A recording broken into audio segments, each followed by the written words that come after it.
I woke up in the hospital 3 days after the accident to find my phone flooded with messages. None of them about me. Can't believe Sarah's getting married at the Rosewood estate. Your sister is so lucky. That venue books up years in advance. Sorry about your accident, but thank God it didn't mess up the wedding plans. That last one was from my mother. I stared at the screen, my head still throbbing from the concussion. My left leg elevated in a cast that went from ankle to hip. The doctors had told me I was lucky to be alive. A drunk driver had T-boned my car at 60 miles per hour. I'd been unconscious for 2 days.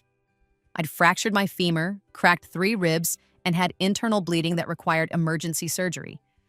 And my family's primary concern was whether I'd ruined my sister's wedding timeline. The thing is, I wasn't even surprised. This was exactly who they'd always been. I was just too broken, physically and emotionally, to keep pretending it didn't hurt. My phone buzzed again. Sarah. Finally. Mom says you're awake. Thank God. Listen, I know this is bad timing, but the wedding coordinator needs final head count by Friday. Are you going to be able to come or not? Because if you're going to be in a wheelchair or something, we need to adjust the seating chart and maybe the bridesmaid dress situation. Let me know ASAP. Not, are you okay? Not, I was so worried. Not even a, how are you feeling? Just logistics. Just wedding planning. Just Sarah, as always, at the center of the universe while I orbited like a forgotten moon. I set the phone face down on the hospital tray and closed my eyes, letting the pain medication pull me back under. But before I slipped into unconsciousness, a strange warmth spread through my chest. Not physical, but something else. Something that felt almost like a presence. And then I heard it. A voice that wasn't quite a voice. More like a thought that didn't belong to me. They have made their choice. Now you may make yours. When I opened my eyes again, everything had changed. Not the hospital room, that was the same sterile white, the same beeping machines, the same antiseptic smell. But something inside me was different. I felt aware, connected, like I'd been living my whole life with a blindfold on and someone had just ripped it away. I lifted my hand and watched as a faint golden shimmer rippled across my skin, visible for just a moment before fading. What the hell? I tried to sit up, gasping at the pain that shot through my ribs. A nurse rushed in immediately. Easy, Ms. Morgan. You shouldn't be moving like that. What? What happened to me? I asked, my voice hoarse. She gave me a sympathetic smile. You were in a very serious accident. You're lucky to be alive. The doctor will explain everything, but you're going to need extensive physical therapy. Your leg was badly broken and... No, I interrupted. I mean just now. Did you see... Did anything seem strange? She frowned, checking my vitals. Strange how? Are you experiencing hallucinations? That can be a side effect of the pain medication. I shook my head, immediately regretting it as the room spun. Never mind. But I knew what I'd seen. And more importantly, I knew what I'd felt. Something had awakened inside me during that accident. Something that had been dormant my entire life, waiting for the exact right moment, the exact right amount of pain and betrayal to emerge. Over the next few days, I started to understand it. Every time someone was cruel to me, every time someone dismissed my pain or treated me as an inconvenience, that golden warmth would pulse in my chest. And every time it pulsed, I would know things, secret things, true things. When my mother finally visited, 4 days after I woke up, squeezed in between dress fittings and cake tastings, I knew the moment she walked through the door that she'd already spent the money from my emergency fund. The fund I'd been building since I was 16, working 2 jobs through college while Sarah partied on mom and dad's dime. The fund that was supposed to help me start my business. She'd taken $12,000 to upgrade Sarah's honeymoon from Cancun to Bora Bora. Sweetheart, Mom said, perching on the edge of my bed without actually looking at my injuries. I'm so glad you're okay. You gave us such a scare." Sarah was beside herself. Lie. The warmth in my chest pulsed, and I knew with absolute certainty Sarah had laughed when she heard about my accident. Actually laughed. "At least she won't upstage me in the photos," she told Mom. "I'm sure," I said quietly. Now, about the wedding. The doctor says you'll be discharged in about a week, which gives you just under 2 months to recover. That should be plenty of time to get out of that cast and into a dress, right? Sarah's already ordered your bridesmaid dress, and it's non-refundable, so... Mom. I cut her off, my voice steady despite the rage building in my chest. "Did you take money from my savings account?" She blinked, and for just a second I saw panic flash across her face. Then she laughed, that high, tinkling laugh she used when she was about to gaslight someone. "Sweetheart, that wasn't your money. That was the family emergency fund that we all contributed to. And this wedding is a family emergency. Do you know how expensive these things are? Sarah deserves the honeymoon of her dreams, and you of all people should understand that. You're her sister." "I earned every penny of that money," I said. "You never put a dime in that account." "Well, I raised you, didn't I? Fed you, clothed you, put a roof over your head for 18 years? I'd say I contributed plenty." She stood up, smoothing her designer skirt.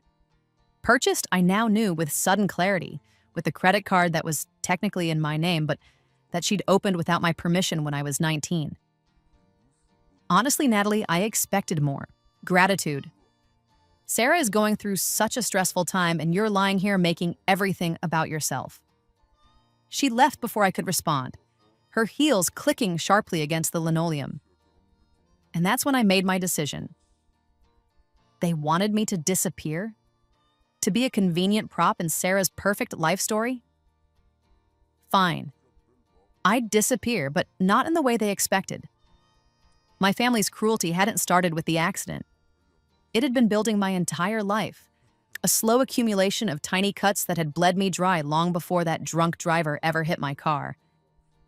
I was the oldest by 3 years, but you'd never know it from the way they treated me. From the moment Sarah was born, she became the sun, and I became the shadow. The pretty one, the charming one, the one who deserved everything. I got the hand-me-downs. Sarah got shopping trips to Nordstrom. I got a beat-up Honda for my 16th birthday, purchased with money I'd earned myself. Sarah got a brand new BMW for hers. I worked full-time through college to pay my tuition. Sarah's was fully funded by our parents, including her sorority dues, spring break trips, and a monthly allowance that was more than I made in a year. When I graduated summa cum laude with a degree in software engineering, Dad missed my ceremony because he was at Sarah's college boyfriend's parents' summer house in the Hamptons, networking. When Sarah graduated, barely with a 2.3 GPA in communications, they threw her a party that cost more than my entire education. The pattern was clear. I existed to make Sarah's life easier. I was the responsible one, the boring one, the one who could be counted on to handle everything while they all celebrated my sister's mediocrity as if it were genius. And I'd let them do it. God help me, I'd let them do it for 27 years. But here's what they didn't know. That accident hadn't just awakened something magical in me. It had awakened something much more dangerous. Clarity. I finally saw them for exactly what they were. And I saw myself for who I'd been. A doormat with a degree. The power that had awakened inside me wasn't like the magic in fairy tales.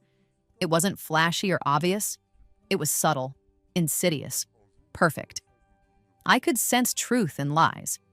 I could read emotions with perfect accuracy. And most importantly, I could influence probability. Just slightly, just enough. A word whispered at the right moment would be heard. A document left in the right place would be found. A suspicion planted would grow. I couldn't control people or read minds, but I could stack the deck. I could make sure that the natural consequences of their actions would find them, no matter how hard they tried to hide. And my family had been hiding a lot. Over the next week in the hospital, I started digging. I had my laptop and I had time, and I had this new sense that guided me to exactly the right places to look. My mother, I discovered, hadn't just taken money from my savings account. She'd been systematically stealing from me for years. That credit card she'd opened in my name? She'd maxed it out 3 times, paying the minimum and letting the interest accumulate. My credit score was in the gutter. She'd also taken out a personal loan in my name, forging my signature to the tune of $40,000. The money had gone to Sarah's college expenses, a new car for herself, and renovations on their house that I'd never been told about. I was legally liable for all of it. Nearly $60,000 in debt that I'd never agreed to, never benefited from, and couldn't afford to pay. My father was no better. He'd promised to match my college savings when I was in high school. We'd even signed a contract, a cute little father-daughter agreement. He'd never paid a cent, but worse than that, he'd actively sabotaged my career. When I'd applied for a job at his company, a major tech firm where I was more than qualified, he'd personally blocked my application. He'd told the hiring manager I was unstable and had substance abuse issues. I'd never even gotten an interview. I'd wondered why at the time, but I'd accepted his excuse that they weren't hiring right now. They'd hired 3 people in my position that month. And Sarah? Sweet, beautiful, beloved Sarah? She'd been having an affair with my ex-fiancé Marcus for the past 8 months. They'd slept together in my apartment, in my bed, while I was working overtime to save for our wedding. When I'd caught Marcus cheating with someone from work, he'd claimed Sarah had been the shoulder I'd cried on. She'd told me I was better off without him. She'd helped me pack his things. She'd been screwing him the entire time. The man she was marrying now, David, had no idea. He thought Sarah was a virgin, saving herself for marriage. It was part of her carefully crafted persona. The good girl, the traditional girl, the girl who did everything right. David came from old money, serious money, the kind that came with a trust fund and a last name that opened doors. He was sweet, naive, and completely convinced that Sarah was the perfect woman. My sister was a lot of things, but perfect wasn't one of them. I had proof of everything. The golden warmth in my chest had guided me to every email, every text message, every financial document. It was like having a supernatural GPS that only pointed toward evidence of wrongdoing.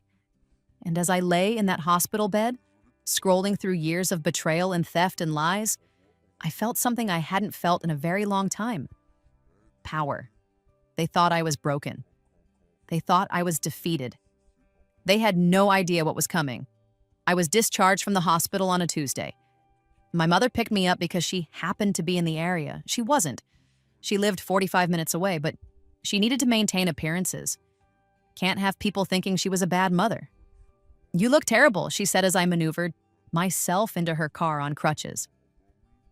"You're going to need to do something about those dark circles before the wedding. Maybe get some of those eye masks. And that cast is absolutely hideous. Can't they put you in one of those walking boots instead?" "The cast stays on for 6 more weeks," I said. "Doctor's orders." She sighed dramatically. "Well, we'll just have to work around it. Maybe we can cover it with fabric that matches your dress. Make it look intentional, like a fashion statement." I didn't respond. I was too busy cataloging everything she said. Every micro-expression of annoyance. Every moment where her concern for Sarah's wedding trumped any concern for my well-being. She drove me to my apartment. A tiny 1-bedroom in a bad neighborhood. The only place I could afford after my family had financially decimated me. She didn't offer to help me up the stairs. She didn't ask if I needed groceries or help setting up a recovery space. "Sarah wants to come by tomorrow to discuss bridesmaid duties," she said as I struggled to get my crutches out of the back seat. "Be ready by 10. And please, try to be enthusiastic. She's under so much stress right now." Then she drove away, leaving me alone on the curb with a cast that made stairs a nightmare and a body that still ached from being shattered. I made it up to my apartment eventually, sweating and shaking from the effort. Once inside, I collapsed on my couch and let myself cry for the first time since the accident. Not from physical pain, from the sheer, crushing weight of realizing that my family had never loved me. Not really. I was a resource to them, nothing more. A bank account with legs, a person-shaped tool they could use and discard as needed. But I was done crying. Done being their victim. I dried my eyes, opened my laptop, and got to work. The first step was protecting myself. I contacted a lawyer, a friend from college who owed me a favor, and explained the financial situation. She was horrified. "Natalie, this is identity theft and fraud. You need to press charges." "Not yet," I said. "I need to build an ironclad case first. Can you help me document everything?" She could. We spent the next 3 weeks building a legal fortress. Every fraudulent charge, every forged document, every stolen dollar traced back to its source. We got bank statements, credit reports, phone records, everything. "This is enough to put your mother in prison," my lawyer said. "Easily 5 to 10 years?" "Good," I replied. "But I'm not filing yet. I need perfect timing." The second step was Sarah's wedding. My new ability wasn't just about finding truth. It was about knowing exactly when and how to reveal it for maximum impact. And I knew with absolute certainty that the perfect moment to destroy my family was the moment they were happiest, the moment they thought they'd won. Sarah's wedding day. I played my part perfectly. When Sarah came to my apartment to discuss bridesmaid duties, I smiled and nodded and pretended my leg wasn't screaming in pain. When she complained about the florist and the DJ and how stressed she was, I sympathized. When she mentioned that Marcus would be at the wedding, as David's groomsman, because of course he was, I didn't flinch. "That won't be weird for you, will it?" Sarah asked, her voice dripping with false concern. "I know you two had that thing, but it was so long ago. You're over it, right?" "Completely," I lied. "I'm happy for you, Sarah. You deserve all of this." She beamed. "I knew you'd understand. You're such a good sister." I smiled until my face hurt. Behind the scenes, I was moving pieces into position like a chess grandmaster. I hired a private investigator to document Sarah's ongoing affair with Marcus. They were still seeing each other, meeting in hotels twice a week, right up until 2 weeks before the wedding. I collected text messages, photos, hotel receipts, everything David would need to see the truth. I also did some research into David's family. They were old money conservative, the type who valued reputation above all else. Infidelity was grounds for immediate disinheritance. David's father had written his own brother out of the will for having an affair, and the family hadn't spoken to him in 15 years. If David found out Sarah had been cheating, she wouldn't just lose him, she'd lose everything he represented. The money, the status, the easy life she'd been planning. But I wasn't going to tell David. That would be too simple, too easy for Sarah to spin. She'd cry, she'd apologize, she'd somehow make herself the victim. No, I needed David to discover it himself in a way that was undeniable, public, and utterly devastating. The third step was my mother's crimes. I made copies of everything. Every fraudulent document, every forged signature, every stolen dollar.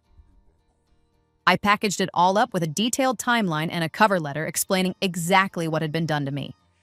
Then I mailed it to the district attorney's office, to the credit bureaus, to the bank's fraud department, and to a reporter I knew who specialized in family crime stories. But I dated all the letters for 2 days after the wedding, and I gave them to my lawyer to mail on my behalf. The bomb would detonate while I was nowhere near the blast radius. The fourth step was my father.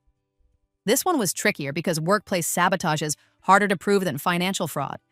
But I had something better than proof. I had karma. My father's company was in the middle of a major acquisition deal, and he was heading up the technical due diligence. It was the biggest project of his career, the one that would determine whether he made partner or stayed stuck in middle management forever. Through my new ability, I knew something he didn't. The company they were acquiring had a massive security vulnerability in their code base. Not illegal exactly, but catastrophically expensive if it wasn't caught. Before the deal closed, I also knew that my father, in his arrogance, had been cutting corners on the due diligence. He'd assigned the code review to his most junior developers instead of doing it himself because he was too busy playing golf with the executives. All I had to do was make sure the vulnerability didn't get discovered until after the deal closed, and then make sure everyone knew whose responsibility it had been to catch it. I reached out anonymously to one of the junior developers on the team. a woman I'd gone to college with who'd been just as mistreated by the company as I'd been by my family. I told her exactly where to look and exactly how to miss it convincingly. I told her that after the deal went south, she should have emails ready proving she'd raised concerns and been overruled. She was happy to help. Turned out my father had taken credit for her work on multiple occasions. Revenge, I was learning, was much easier when everyone already hated the target. The weeks passed in a blur of fake smiles and hidden preparation. My leg healed faster than the doctors expected. A side effect of whatever magic had awakened in me, I suspected. By the week of the wedding, I could walk without crutches, though I still wore the cast for appearances. "You're doing so well," my mother gushed at the rehearsal dinner. "See, I told you'd be fine in time for the wedding. You always were such a fast healer." She'd forgotten that she'd never once visited me during physical therapy, that she'd never asked how I was managing the pain, the recovery, the basic activities of daily life with a broken leg. But I hadn't forgotten. I'd forgotten nothing. The rehearsal dinner was held at an expensive restaurant, paid for by David's parents. They were lovely people, gracious, kind, genuinely excited about the wedding. David's mother, Patricia, went out of her way to include me in conversations, to ask about my recovery, to make sure I was comfortable. It made what was about to happen even more justified. These good people were being conned, their son was being betrayed, and they had no idea. Sarah was radiant in a designer dress, holding court at the head of the table, every inch the blushing bride.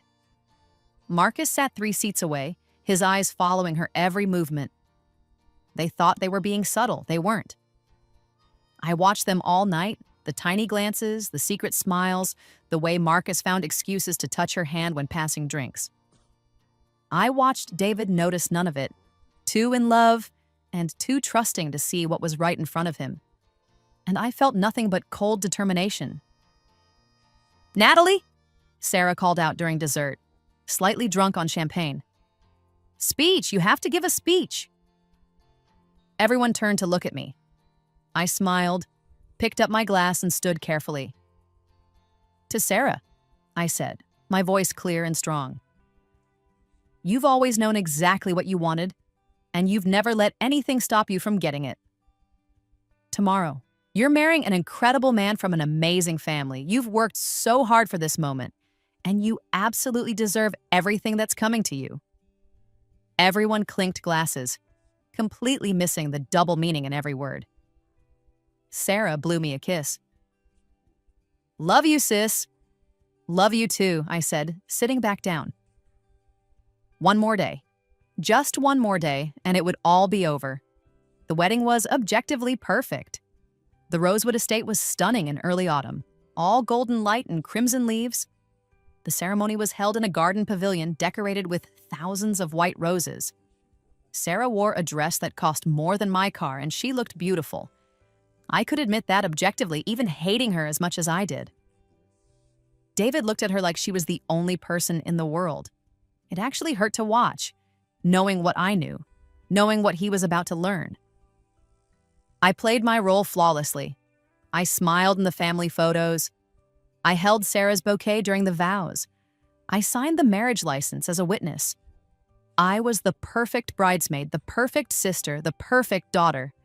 And all the while, the golden warmth in my chest pulsed with anticipation. The reception was held in the estate's grand ballroom. 300 guests, a live band, a dinner that cost more per plate than I made in a week. David's parents had spared no expense, and my parents basked in the reflected glory, acting as if they'd contributed anything beyond criticism and demands. I waited until after the first dance, after the toasts, after dinner. I waited until everyone was relaxed and happy, champagne-buzzed and sentimental. Then I made my move. I'd hired someone, a woman from a PI firm who specialized in discreet operations, to deliver an envelope to David. Not to me, to David specifically. The envelope contained printed photos of Sarah and Marcus together, kissing in a hotel hallway, entering a room, leaving hours later with disheveled clothes. Damning, undeniable evidence. The delivery was timed for 8:30, during a break in the dancing. I watched from across the ballroom as a server approached David's table and handed him the envelope. I watched him open it, confused at first, then still. So still. The moment David's face changed from confusion to devastation, I felt it. A surge of that golden warmth so intense it almost knocked me over. This was justice. This was karma. This was every cruelty visited upon me coming home to roost. David stood up slowly, the photos clutched in his hand. He looked around the ballroom until his eyes found Sarah, who was laughing with her bridesmaids by the bar. Then he looked at Marcus, who was standing with the groomsmen near the dance floor. I saw the exact moment David put it together. The color drained from his face, then rushed back in an angry red flush. He strode across the ballroom, every eye following him, sensing that something was about to happen. "David?" Sarah called out, her smile faltering. "Baby, what's wrong?" He didn't answer. He walked straight to Marcus and punched him in the face. The ballroom erupted in chaos. Marcus went down hard, blood pouring from his nose. David stood over him, shaking with rage, the photos scattered on the floor around them. "You son of a bitch," David said, his voice carrying in the sudden silence. "You were my friend, my best man, and you've been fucking my wife?" The word wife landed like a bomb. Everyone turned to stare at Sarah, who'd gone white as her wedding dress. "David, I can explain," she started, but he cut her off. "Explain what? Explain these?" He gestured to the photos and someone gasped as they saw what they showed. "Explain how you've been cheating on me for months? Explain how everything you told me was a lie?" "David, please, not here." "Not here?" His voice cracked. "You did this here. You married me knowing you were in love with someone else. You stood in front of my family, your family, God, and you lied to my face." Patricia rushed over, picking up one of the photos. Her face crumpled as she saw what it showed. "Sarah," she said quietly, "is this true?" Sarah opened her mouth, closed it, opened it again. She looked desperately at my mother, who'd frozen in her seat, champagne glass halfway to her lips. "It's not what it looks like," Sarah finally said. "Those photos they're out of context. They're dated," David interrupted coldly. "Last Tuesday, 3 days before our wedding, while you were supposedly at your bachelorette party's spa weekend. Want to explain that context, Sarah?" She couldn't. She just stood there, tears streaming down her face, while 300 people stared at her in horror and disgust. David's father approached, his face carved from stone. "The marriage will be annulled. Tomorrow. And Sarah, I want you to know that my son was going to add you to his trust tonight as a wedding gift. That will not be happening now. I'll have my lawyers contact you about returning the honeymoon tickets, the wedding gifts, and the $10,000 check we gave you this morning." He turned to his wife. "Patricia, get David. We're leaving." They left. Just like that, David and his entire family walked out of the reception, leaving Sarah standing alone in her white dress, mascara running down her face, her perfect wedding in ruins. Marcus had fled at some point during the confrontation, probably to the emergency room. And me? I quietly slipped out of the ballroom and went to the bridal suite, where I changed out of my bridesmaid dress and into regular clothes. I packed up my things, including the very expensive necklace my mother had borrowed from me for Sarah to wear. I took it right off the vanity where Sarah had left it. Then I left through a side door and went home. I didn't say goodbye to anyone. They wouldn't have noticed anyway. The fallout was spectacular. By the next morning, the story had spread through our entire social circle. Sarah's wedding imploded, became the scandal of the year. People took sides, most of them against Sarah, especially once Marcus's girlfriend, I hadn't known he had one, came forward with her own story of betrayal. My mother called me 63 times in the first 24 hours. I didn't answer. Sarah called me 47 times, sent over 100 texts. I blocked her number. My father called once, left a voicemail telling me I was tearing this family apart by not supporting Sarah in her time of crisis. I deleted it without listening to the whole thing. 3 days after the wedding, the letters I'd sent arrived at their destinations. The district attorney's office opened an investigation into my mother for identity theft and fraud. The reporter published a story about financial abuse within families. The credit bureaus flagged my mother's accounts and began the process of removing the fraudulent debt from my credit report. My mother was arrested on a Tuesday morning. She called me from jail. I answered that time. "Natalie, thank God," she sobbed. "This is all a misunderstanding. I need you to tell them. You have to explain that I had permission to use your credit card, that the loans were—" "No," I said quietly. "What?" "No, Mom, I'm not going to lie for you. You stole from me. You committed fraud. You destroyed my credit and my financial future so you could fund Sarah's lifestyle. And now you're going to face the consequences. You can't do this. I'm your mother." "You haven't been my mother in a very long time," I said. "You've been Sarah's manager and my ATM. Well, the ATM is closed now. Permanently." I hung up. She called back immediately. I blocked her number too. The following week, my father's acquisition deal closed. 2 weeks later, the security vulnerability I'd known about surfaced. The company they'd acquired got hit with a massive ransomware attack that exploited the exact weakness my father was supposed to have caught during due diligence. The resulting losses totaled $40 million. My father was fired within a day. The junior developer I'd helped, Melissa, came forward with emails proving she'd flagged concerns and been overruled. She was promoted to my father's position. He called me only once.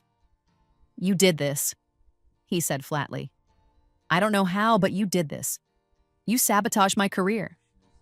"No, Dad," I said. "You sabotaged your own career by being lazy and arrogant. I just made sure the truth came out." "You're dead to me," he spat. "You've been dead to me since you told my would-be employer I was a drug addict," I replied calmly. "We're even now." He didn't call back. Sarah tried a different approach. She showed up at my apartment 2 months after the wedding, thin and pale, her beauty dimmed by stress and regret.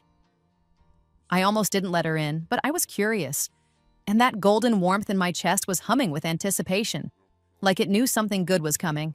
"Natalie," she said, collapsing onto my couch, "everything is falling apart. David won't talk to me. Marcus dumped me. Mom's in jail. Dad lost his job. Our family is destroyed." "Okay," I said neutrally. She looked up at me confused. "Okay, that's all you have to say?" "What do you want me to say, Sarah?" "I want you to help. You always help. You always fix things. That's what you do." She stood up, pacing. "You have to talk to David for me. Explain that I made a mistake, that I love him, that—" "No," she stopped. "What?" "No, I'm not going to help you. You made your choices and now you get to live with them. But you're my sister. And you were sleeping with my fiancé." The words came out sharper than I'd intended, but I didn't regret them. "In my bed, Sarah. In my apartment. While I was working overtime to pay for a wedding to a man who was cheating on me with you. And then you comforted me while I cried about it. Do you have any idea how sick that is?" She had the grace to look ashamed. "I'm sorry. I'm so sorry. I was young and stupid, and you're 24, not 12. You knew exactly what you were doing." I crossed my arms. "Just like you knew what you were doing when you took credit for my art project in high school. And when you told Mom I didn't need a graduation party because I wouldn't want one anyway. And when you borrowed my car and totaled it, then convinced Dad it was my fault. And when you— Okay, I get it. I've been a terrible sister, but we can fix this, right? We can go back to how things were." "How things were?" I laughed, a bitter sound. "Sarah, things were terrible. I was miserable. You all treated me like a servant, like someone whose only value was in what I could do for you. Why would I want to go back to that?" "Because we're family," she said desperately. "Family forgives each other. Family helps each other. That's what you always said." I said a lot of things I didn't mean because I was trying to convince myself I wasn't being abused. I replied quietly. "But I'm done lying to myself. and I'm done being your scapegoat." She stared at me like I'd grown a second head. "What happened to you? You're different. You're cold." "I died," I said simply. "In that accident you barely acknowledged. I died on that operating table for 47 seconds, and when I came back, I saw everything clearly for the first time in my life. I saw you all for who you really are. And I decided I deserved better." "Natalie, please leave Sarah. And don't come back. I'm not part of your life anymore." She left crying. I felt nothing but relief. That was 2 years ago. In the time since, my life has transformed in ways I never imagined possible. The fraud charges against my mother stuck. She took a plea deal, 3 years in prison, 5 years probation, and full restitution of everything she'd stolen from me, plus damages. She sold their house to pay me back. My father, unemployed and unemployable after the acquisition disaster, had to move into a one-bedroom apartment in the same bad neighborhood where I used to live.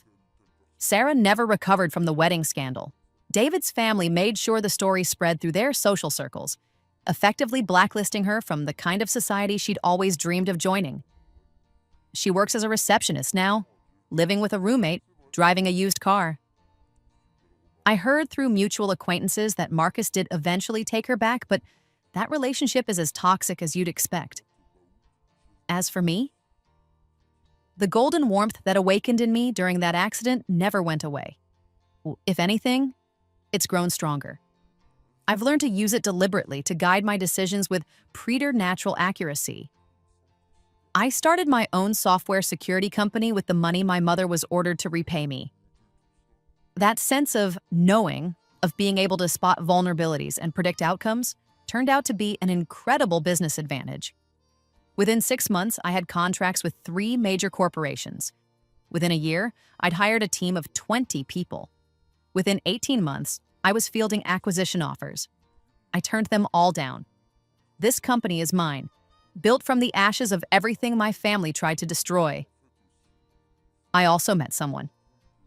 His name is James, and he's an attorney who specializes in family law and financial abuse cases. We met when he reached out about using my story for a legal education seminar he was teaching. We got coffee to discuss it, and 4 hours later, we were still talking. He's nothing like the men I used to date. The ones who, I can now see, were chosen specifically because my family approved of them. James is kind, brilliant, passionate about justice, and he sees me. Really sees me, not the convenient version of me that my family preferred. We've been together for 1.5 years. He knows about my ability. I told him everything after 6 months, terrified he'd think I was crazy. Instead, he'd held my hand and said, "That explains why you're so good at reading people, and why you insisted I get my car's brakes checked that time. You saved my life, you know." Last month, he proposed. I said yes. We're planning a small wedding, just close friends, his family, who are wonderful, and a few colleagues. No one from my biological family is invited. They don't even know it's happening. My mother has tried to reach out a few times since being released from prison, emails full of self-pity and vague apologies. I delete them without reading past the first line. My father, I heard, is working as a warehouse manager now. Sarah is still with Marcus, still miserable, still wondering how her perfect life fell apart. I could feel sorry for them. I could extend an olive branch, could be the bigger person, could forgive, but I don't want to. That probably makes me a bad person by some standards. But those standards were set by people who think victims should always forgive their abusers, that blood is thicker than water, that family is family no matter what. I've learned that blood is just blood. And family isn't about DNA. It's about who shows up when you're broken, who celebrates your victories, who sees your worth even when you can't see it yourself. My family of origin did none of those things. They chose Sarah's wedding over my accident, chose convenience over compassion, chose cruelty over kindness again and again and again.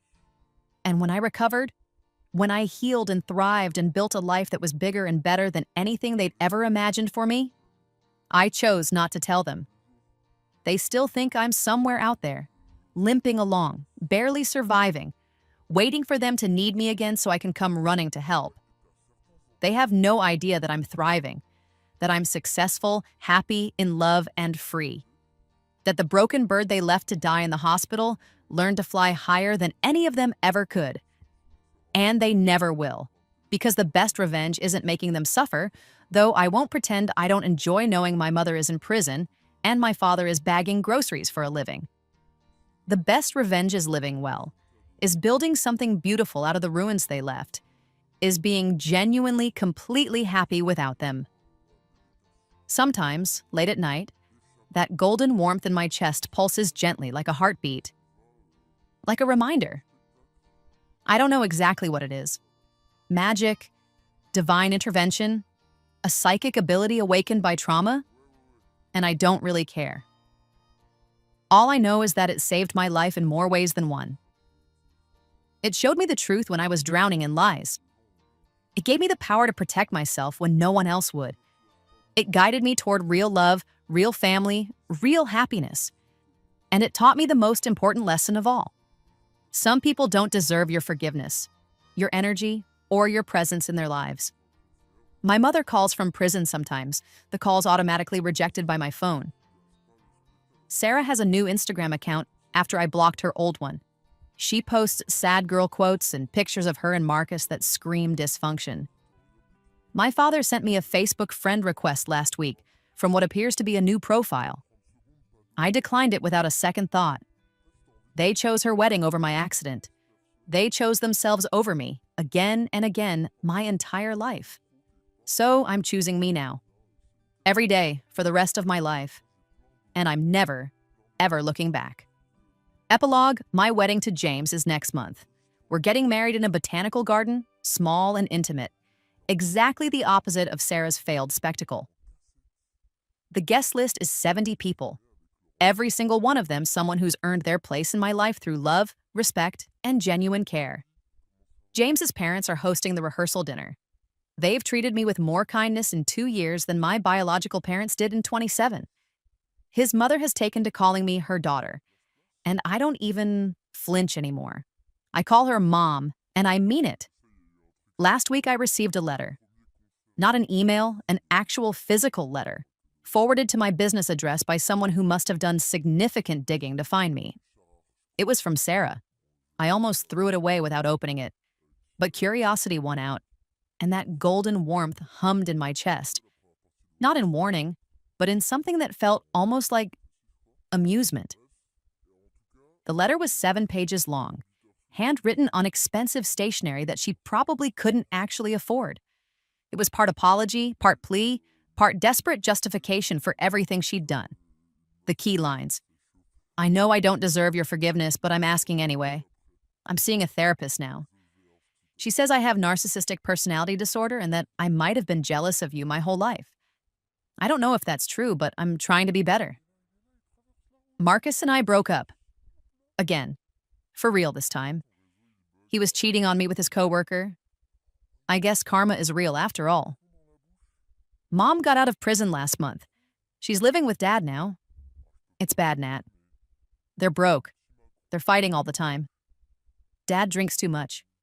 Mom cries a lot. They talk about you sometimes. They say they miss you, that they wish they'd done things differently. I saw on LinkedIn that you have your own company now. That's amazing. I always knew you were smart. I wish I'd told you that more. I wish I'd been a better sister. I heard from someone that you're getting married. I'm happy for you. I really am. I know I have no right to ask, but could I come to the wedding? I wouldn't cause any trouble. I just want to see you happy. I want to see you win. Even if it means accepting that I lost. I read the letter 3 times. Then I set it down, picked up my phone, and texted James. Sarah sent me a letter asking to come to the wedding. What do you think? His response came immediately. What does your gut say? I closed my eyes and checked in with that golden warmth, that sense of knowing that had never steered me wrong. It pulsed once, firmly. No, some wounds don't heal. Some betrayals can't be forgiven. And some people don't get to be part of your happy ending just because they're sorry they lost theirs. I texted James back, "My gut says no. She made her choices. I've made mine." "Good," he replied. "That's my girl. See you tonight. Love you." "Love you too." I took Sarah's letter, walked to my kitchen, and fed it into the shredder. The sound was deeply, profoundly satisfying. Then I sat down at my computer and got back to work on the life I'd built, the one they'd tried so hard to prevent me from having. I have a company to run, a wedding to plan, and a future full of people who actually love me. I don't have time for ghosts.